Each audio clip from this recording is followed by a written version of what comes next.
Hey, what's going on, guys? My name is Chris. I'm a physical therapist and owner of Explore Physical Therapy here in North Kingstown, Rhode Island. I work primarily with outdoor athletes, surfers, climbers, mountain bikers, trail runners, pretty much anyone active who loves being outdoors. People who have been injured and trying to get back to their sport, or even just trying to improve their performance in their sport. Those are my kind of people. Today, I want to map out a basic program for returning to running or multi-directional sport if you've had a lower body injury. So this could be an ankle sprain, a fracture, an Achilles tendon rupture, knee pain, anything like that, where you've been injured, you haven't been able to participate in either running or sport, and you're trying to get back there. Basically, I'm going to break down what's needed in order to do all of these things, and then some testing that you can do to determine if you're well prepared to actually participate in your sport again. Basically, just some background here. I ruptured my Achilles tendon playing soccer last November. So I've been rehabbing back from that for the last 8 or 9 months. So I basically wrote this out for myself as a map, make sure that I'm on track with everything that I want to be doing. I figured I'd share that with you guys. So yeah, I'll map out each section, and I basically just reverse engineered everything from linear running, non-linear running, and multi-directional sport. And I'll go through each section for you here so you can have a good idea of how to approach this on your own. And then I'll also give you a written program as well that you can follow if you're interested. And it'll be like a 3-day split that touches on each of these components that we'll talk about going forward. All right, so let's get into it. Our three main objectives here are linear running, non-linear running, and multi-directional sport. So linear running essentially is just jumping from one foot to the other foot repeatedly. Non-linear running is kind of the same thing, but now we're probably moving in multiple directions, maybe running on a curve, potentially on variable surfaces. So you can think about trail running in that case. Then multi-directional sport. So I'm going to talk about this in the context of soccer, but it could really be applied to any other sport. So for example, if you're a climber, you might have to sustain impact forces through your leg as you're taking a fall off a bouldering wall, or maybe you took a fall on lead where you're whipping back into the wall. Maybe you're a surfer and you're trying to make sure that you can sustain the impact of a pretty high drop onto your board. Maybe you're a mountain biker who wants to be capable of bailing off your bike safely and landing on that injured limb again. So I'm going to talk about soccer as the main context here because it's a pretty high demand activity actually, where there's change of direction, there's a lot of impact, there's jumping, there's lunging, there's cutting. I know that if I'm well prepared to participate in soccer, I'm also going to be really well prepared for all of these other sports that don't really have quite the demands as soccer, unless I'm being super reckless, so here we go. Let's get into it. So I kind of broke down each one into the physical and physiological requirements, and then we'll get into some testing and training for each section. For linear running, we're going to look at muscular endurance. If you want to get back to running, we want to be sure that you have endurance of some of the major lower limb tissues. So this would be like your calves, quads, hamstrings, glutes, adductors, and abductors. All right, so we'll probably be dialing in on some of those main muscle groups there. From a joint perspective, we're looking at how well the ankle and the foot can actually move. Can they make the shapes that we want them to? The two main shapes I'm looking at are supination and pronation. So I want to see if your foot and ankle can drop towards the ground and then also lift away from the ground adequately. And this is how we really dissipate force through that limb. And it's going to be especially important to look at this range of motion if you're coming back from some kind of lower limb injury. We're going to also be looking at the knee range of motion. I want to look at, first off, can the knee flex and extend?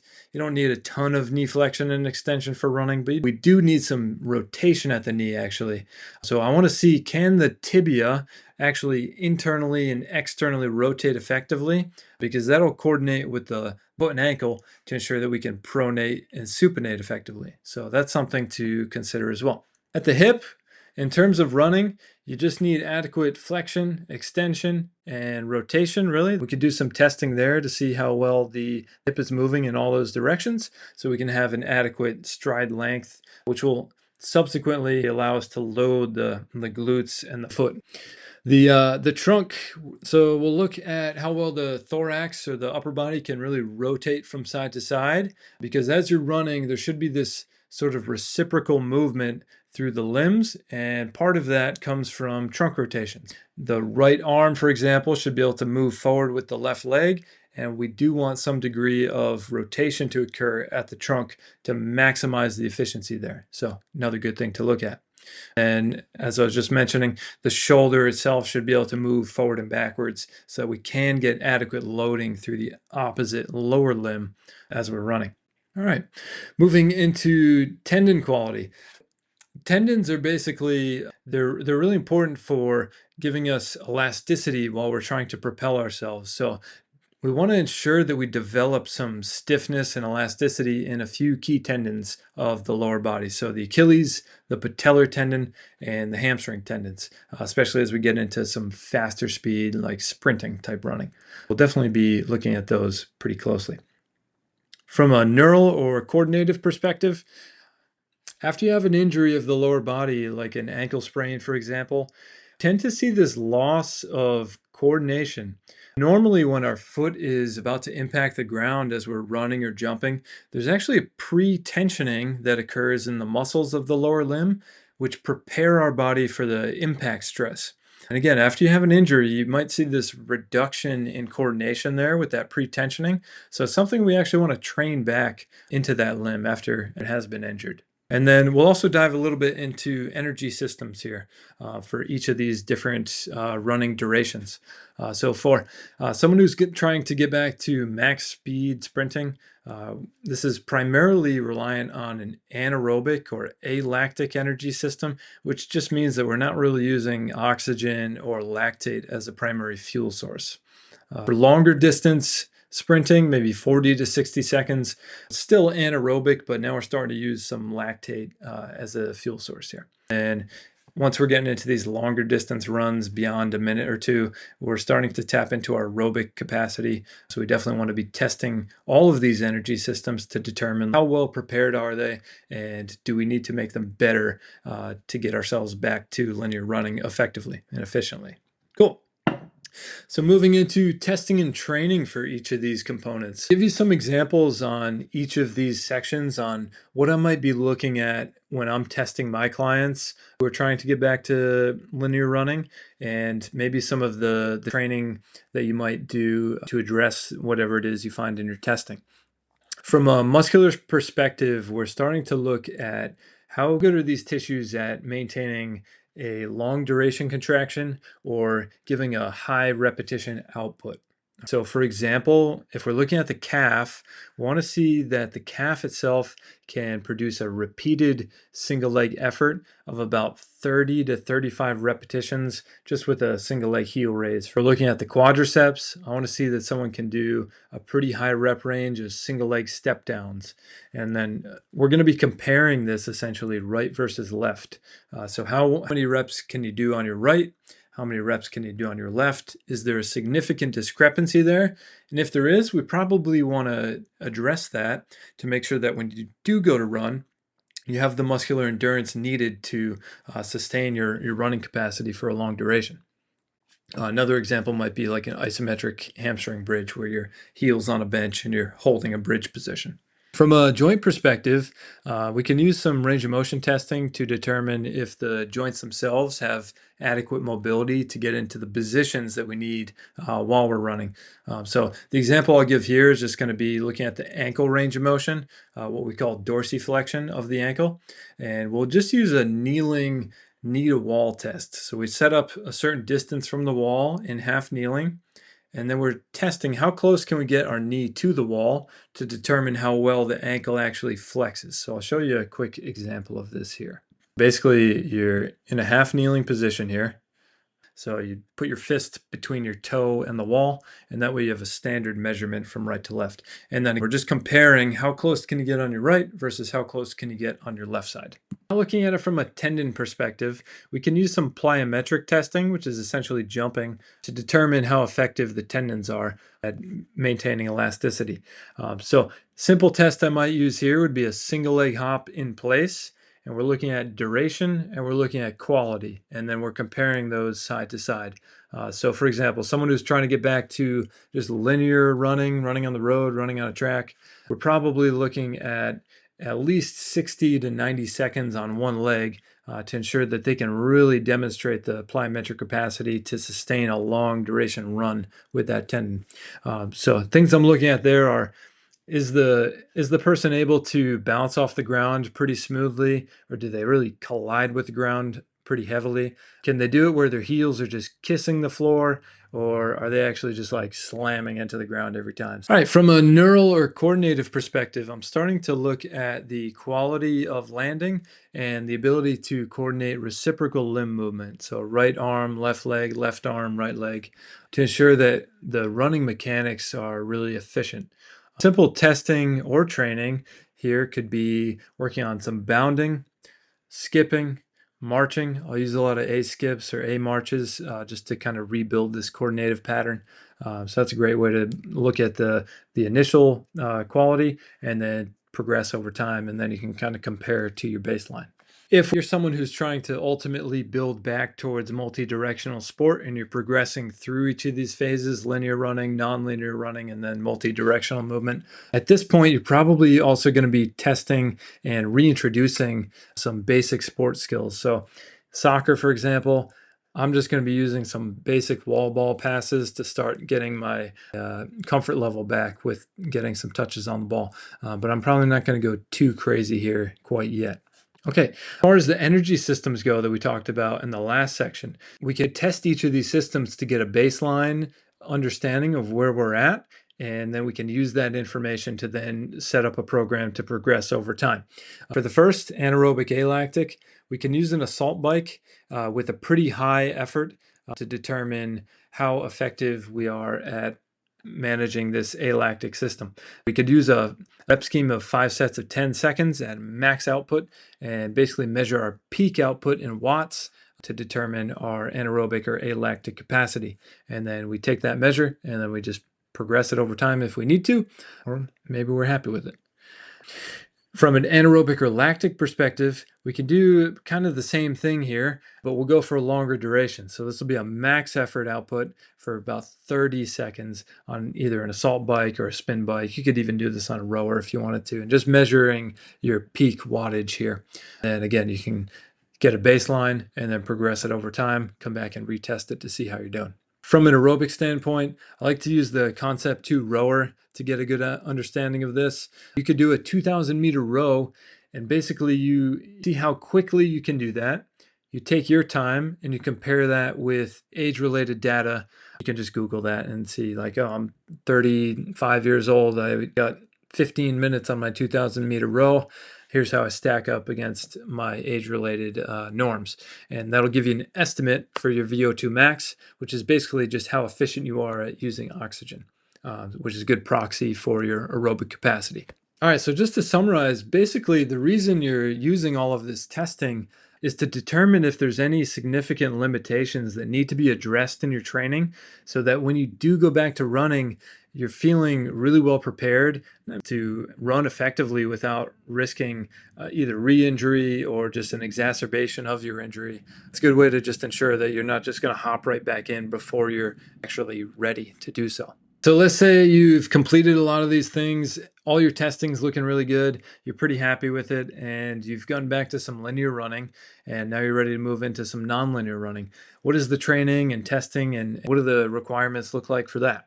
So basically the demands are just going to be a little bit increased compared to linear running. So I'll just dive into those a little bit. From a muscular perspective, we have an increased demand on some of the frontal plane tissues at the hip and the lower body. So this would be the tissues like the adductor muscles, the abductor muscles on the inner and outer thighs, peroneal muscles along the lower leg. So yeah, just looking at some of those muscles a little more closely now. From a joint perspective, there's going to be an increased demand on the foot and ankle in terms of inverting and everting the foot and ankle if we're starting to make some turns while we're running. The knee is going to have increased stress to it medially and laterally, meaning the inside and outside of the knee, since we are starting to make some different shapes with our body as we're running. The hip and the pelvis are going to have same thing. They're going to have a greater degree of adduction and abduction and pelvic drop and hike as we're starting to make some more turns while we're running, or if we're running on more uneven terrain now. Do the same thing at the trunk and shoulder. It's going to be relatively similar to linear running, not too much different there. From a tendon perspective, there's just going to be a greater demand on the Achilles and patellar tendons now. Hamstrings too, if we're moving pretty quickly. We just want to consider the increased demand and make sure that we're training for that as well. From a coordinative perspective, we definitely want to ensure that the lower limb musculature can react really quickly now so that we can avoid maybe an ankle sprain, another foot or ankle injury here. Especially for your trail runners, we're on uneven terrain quite a bit. We really want to ensure that that foot and ankle can react very quickly as it hits like rocks or tree roots or slope surfaces so that we don't have a secondary injury. Energy systems largely the same here. We're just going to be training them consistently and maybe a little bit harder. Cool. So getting into testing and training here. We're still going to use some high rep, long duration testing to determine muscular endurance. I'm not super concerned about muscular strength or force output quite yet. I'm a little more concerned about can they sustain an output for a prolonged period of time to actually run for a good distance or a good duration. Okay, from a muscular perspective, we're going to be looking a little closer at the frontal plane musculature, like we talked about, the inner thigh, outer thigh, some of the adductor muscles to determine can they sustain an output for a prolonged period of time or high repetition. I'll use a Copenhagen plank to assess the inner thigh muscle endurance here, and I'll show you that. It's basically a side plank where your foot is propped up on a bench or a box.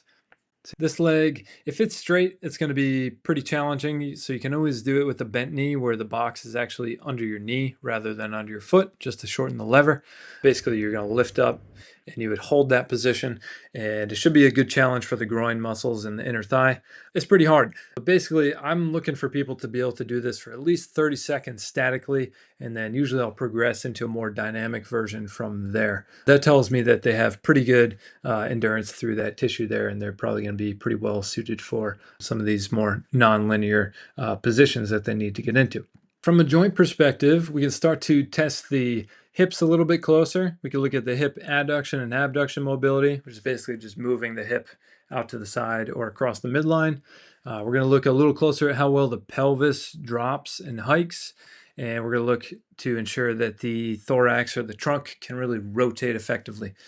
So there's some quick self-tests that we can do there. I'm not going to dive into them too deep today, but that is something to consider looking into.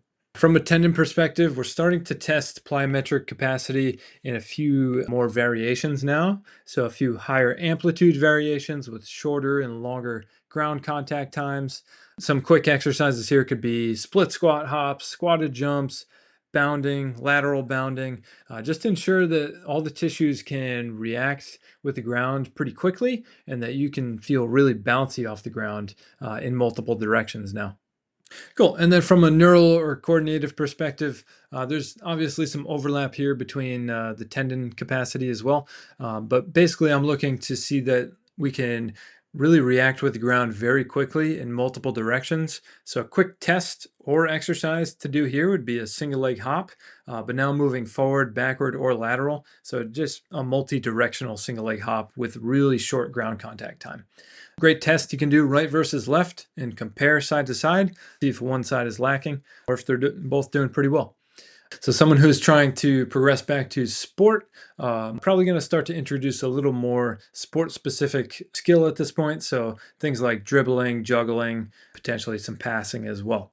All right, energy systems, again, we're just going to be training those as we were previously. We could do the same testing there as well, but just kind of ramping up the intensity to make sure that our energy systems are well prepared to manage the demands of the running that we're trying to do ultimately. And yeah, we'll dive into multi-directional sport now. So again, I'm talking about this in the context of soccer, but we can kind of take this and apply this to other sports as well. So multi-directional sport is really different because now we're introducing some change of direction, cutting, lunging, some higher intensity jumping, A lot more coordination of the limbs and interaction with the environment, potentially other players, potentially an implement. So yeah, it's a lot more complex now. So the physiological qualities are going to be a little more complex. And the testing and the training is going to be a little more complex as well. From a muscular perspective now, there's going to be increased demands in terms of strength or force output, depending on the sport that we're actually playing here. So we want to make sure that we're testing strength and that we're also developing strength in our training or our rehab. From a joint mechanic standpoint, there's going to be an increased need for lunging, cutting, changing direction, which means that we'll need more range of motion through the hip, through the ankle, through the knee. So I want to make sure that we're really testing that to see if there are any remaining limitations here that need to be addressed. In terms of the tendon demands, there's going to be much greater demands now on the Achilles, patellar, and should also have hamstring tendon there as well. But we definitely want to make sure that we're really testing those tendons to make sure that they are safe and strong and very capable of managing the forces that will come with the sport that we're trying to participate in. One of the things I think is often overlooked when people are getting back to multi-directional sport is the increased demand on the vestibulo-ocular system. So this is basically your inner ear, your vestibular system, and how well it coordinates with your eyes and your nervous system to give your brain and your body feedback in terms of where you are in space, where your head is in space, where your limbs are in space. And so we could test it and we could train it. And I think that's an important component that we frequently miss in rehab and training. So I'll go through that a little bit as well. But yeah, as we're getting into these multi-directional movements and multi-directional sports, there's going to be an increased need for decision making under pressure and reactive ability and use of the limbs to interact with an implement or the environment or the opponents potentially. So what does the testing and training look like here?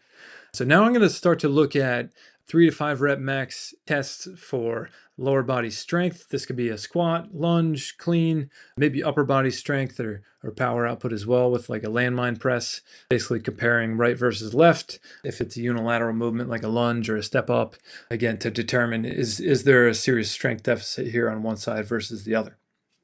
In terms of an Achilles or a calf issue, I'm definitely looking at isometric calf strength to determine how much force can the right calf produce versus the left calf.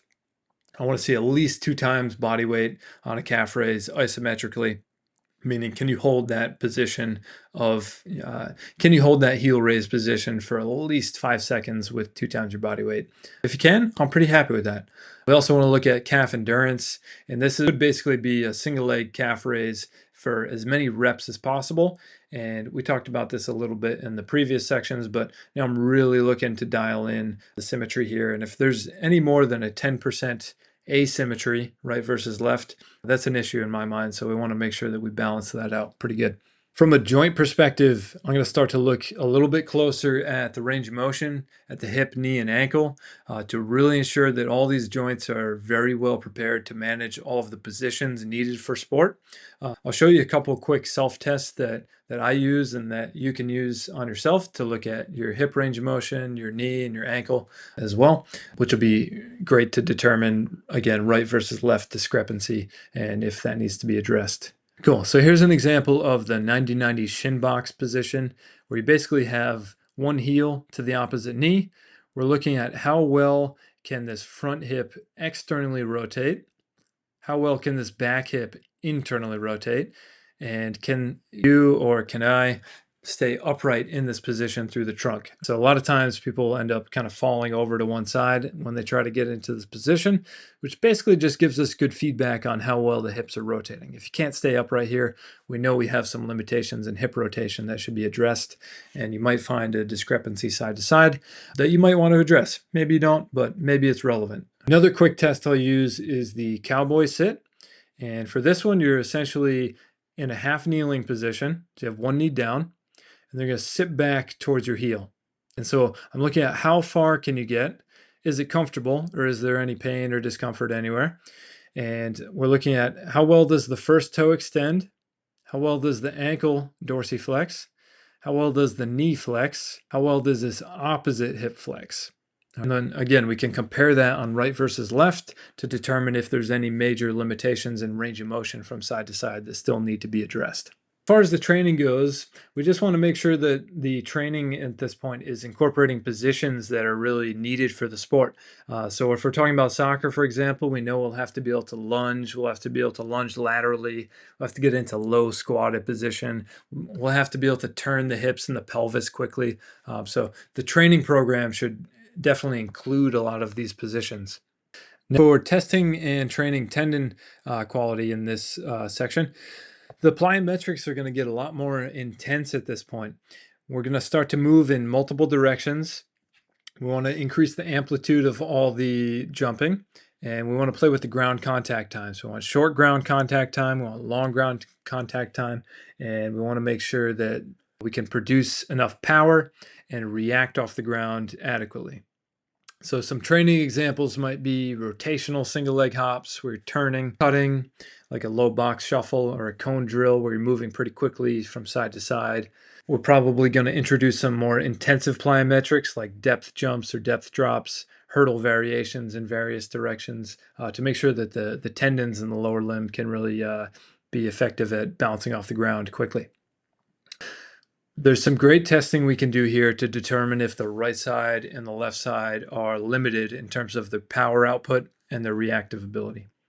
So some main tests that I'll use for power output would be a counter movement jump, a single leg counter movement jump, and a single leg hop for distance.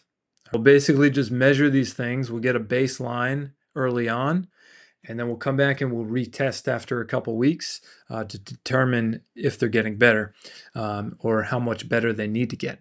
So I'll give you an example of the counter movement jump and the single leg counter movement jump here. And usually I'll just film these, and then we can film in slow motion and check the duration of the flight time to determine the symmetry from side to side. Okay, so here is the counter movement jump. So for this, you're basically just using the arms to help propel upward.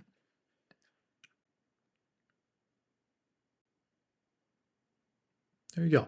And we just measure the flight time on that and then come back and retest that. So we are looking for some asymmetry from right side to left side if someone is deviating to one side, but we'll get a better idea of difference with a single leg counter movement jump. So it's the same thing, single leg jump on one side, and then you would also test the opposite leg as well.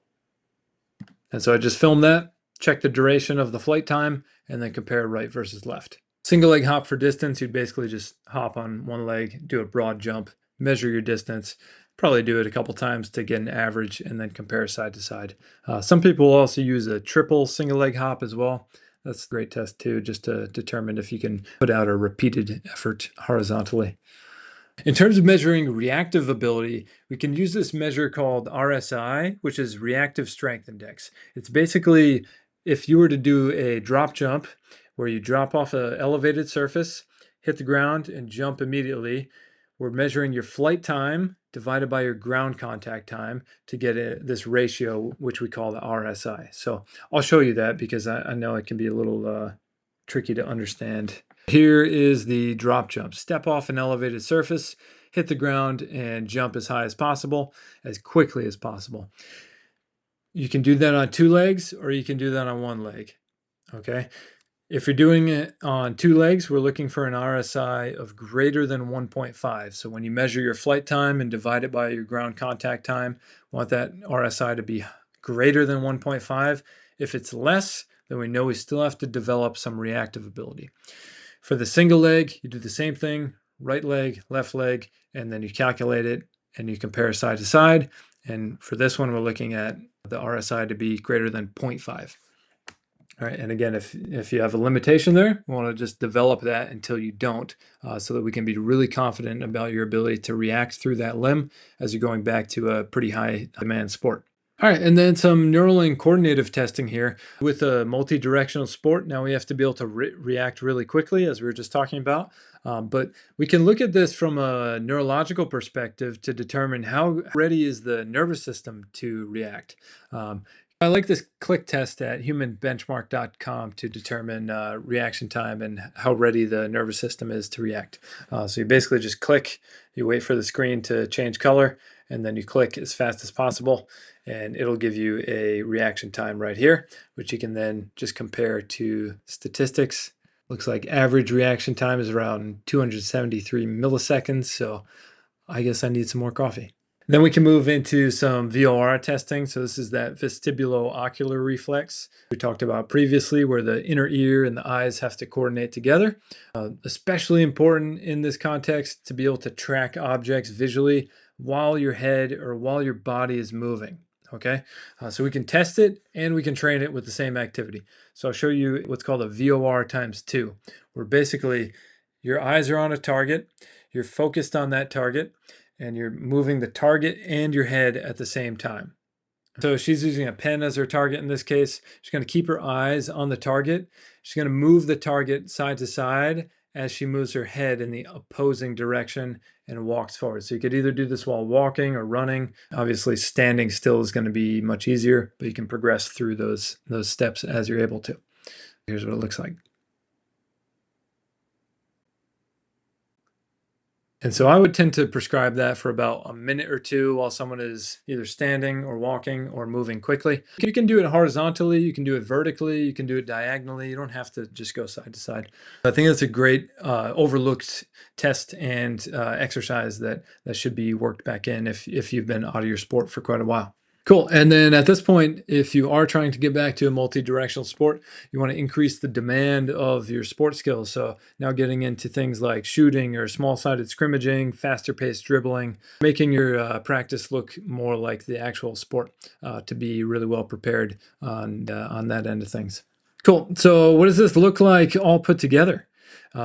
I actually did put this into kind of a program. It's a 3-day split, so it could be a Monday, Wednesday, Friday program.